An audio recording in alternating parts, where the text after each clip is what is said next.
ឆ្នាំរបស់ផ្លូវចិត្តដែលបានមកពីសង្គ្រាមជារឿយវាជ្រៅជាងរបួសលើរាងកាយទៅទៀតការបំផ្លិចបំផ្លាញហេដ្ឋារចនាសម្ព័ន្ធ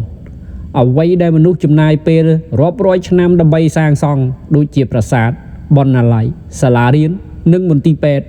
អាចនឹងត្រូវរលាយបាត់ក្នុងរយៈពេលត្រឹម1វិនាទីដោយសារគ្រាប់បែកសង្គ្រាមបានធ្វើឲ្យសេដ្ឋកិច្ចធ្លាក់ចុះនិងបន្សល់ទុកនូវគំនរបែកបាក់ដែលត្រូវការពេលរាប់ទសវត្សរ៍ដើម្បីស្ដារឡើងវិញមេរៀនសម្រាប់សន្តិភាពប្រវត្តិសាស្ត្របានបង្រៀនយើងថាគ្មានអ្នកណាឈ្នះពិតប្រាកដនៅក្នុងសង្គ្រាមនោះទេអ្នកដែលឈ្នះគឺឈ្នះនៅលើគំនរខ្មោចនិងទឹកភ្នែក